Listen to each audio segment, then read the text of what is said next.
Dhiigni musliimotaa tasajjigiin hafu lafeen obbola koo cabee akkamiin rafu gumaani baafannaa har'aa fi borullee seenaan ni yaadataa waan nu gootan kalee mirga uumamaan qabnu yaaltan nurraa mulqu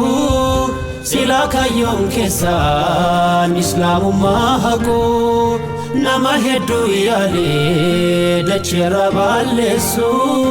salaata dorkeetiin quraana mancaasu islaamni baragoota baay'ee obsaa malee tuttuqaan jaallatu beektu seenaa kalee nu dammaqsiitanii boodeen isaa fafaa jaalattus jibbitus diiniin itti fufaa.